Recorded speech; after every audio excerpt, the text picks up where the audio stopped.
আফসোসটা হলো আমার সেইটা যে এমন অনেকগুলো শহীদ পরিবারের সাথে আমাদের দেখা হয়েছে যাদের চোখের দিকে তাকিয়ে কথা বলা আমাদের জন্য আসলে সহজ না। একটা পরিবারে মাত্র একটা সন্তান, ছেলে, 4-5টা বোন, তারপর একটা ভাই, তাকে সবাই মিলে বড় করেছে, কেবল ওয়ার্কশপে কাজ শুরু করেছে, 18-19 বছর বয়স, সেই ছেলেটা শহীদ হয়ে গেছে। কত অ্যাক্টর এখানে কে কতভাবে জীবন দিয়েছে, জানমাল বাজি রেখেছে, আমরা তো আসলে হিসেবই বের করতে পারি না।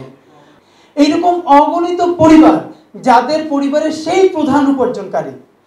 এই যে একজন এখানে যে সহযোগিতা ছিল, উপস্থাপক ভাই বলছিলেন যে কাঁচামরিচ কিন্তু বের হতে দিত না তার হাজবেন্ড।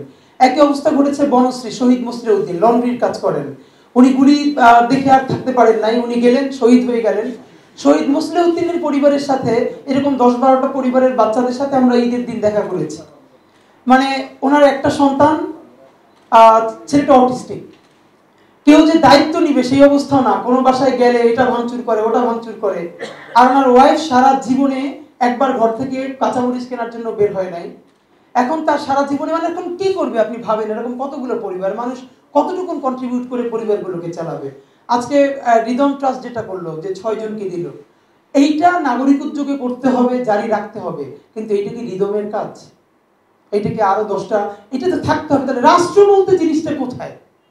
আমরা কি রাষ্ট্র বানালাম এতদিনে বলেন? আমরা কি রাষ্ট্রটা বানাইছি যে এতবার বলছি যে জুলাই ফাউন্ডেশনের কাজটা কি ছিল? আমরা অগণিত মানুষকে চিনি যারা বলেছে জুলাই ফাউন্ডেশন যদি এরকম ডোনেট করতে শুরু করে একদম প্রকল্প ধরে ধরে, তাহলে বিশ্বাস করেন সারা বিদেশ থেকে শত শত কোটি টাকা এসে জমা হতো।